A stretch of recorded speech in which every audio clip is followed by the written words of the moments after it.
சொல்லிதாங்க ஈஸியா ஈஸியா 8ஆம் வாய்ப்பாடு. உனக்கு எழுதும் போது மறந்துருச்சுன்னா 5 5 பிரிச்சு இப்படி எழுதிக்கோ. ஐ 8 வரைக்கும் எழுதிக்கோ, 5 வரைக்கும் எழுதிக்கோ. எழுதிட்டு இப்போ உனக்கு 1 2 3 தெரியும். தெரியும் தானே? 0ல இருந்து சொல்லு. 0 0 1 2 3 4. ஒரு பாதி முடிஞ்சிச்சா? திருப்பி இந்த 4ல இருந்து நீங்க தொடங்கு. சொல்லு. 4 5 6 7 8. போட்டோமா? இப்ப 2 மடங்கு தெரியுமா உனக்கு? 2 4 6 8. அது தெரியுமா?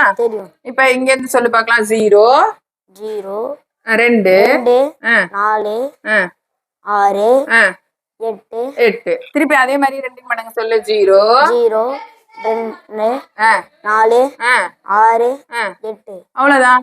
ஒரு 8 8 2 8 16 3 8 24 4 8 32 5 8 40 6 8 48 7 8 56 8 8 64 9 8 72 5 8 80. உனக்கு மறந்து போச்சுன்னா எழுதுக்குள்ள என்ன செய்யணும்? 5 5 பிரிச்சு எழுதிட்டு 0 1 2 3 4 அந்த 4ல இருந்து ஆரம்பிச்சு 4 5 6 7 8 போட்டுக்கணும். இப்ப 2 மடங்கு நமக்கு தெரியும் எல்லாருக்கும். அதனால 0 2 4 6 8 0 2 4 6 8 போட்டேன்னா உனக்கு கரெக்டா வந்துடும்.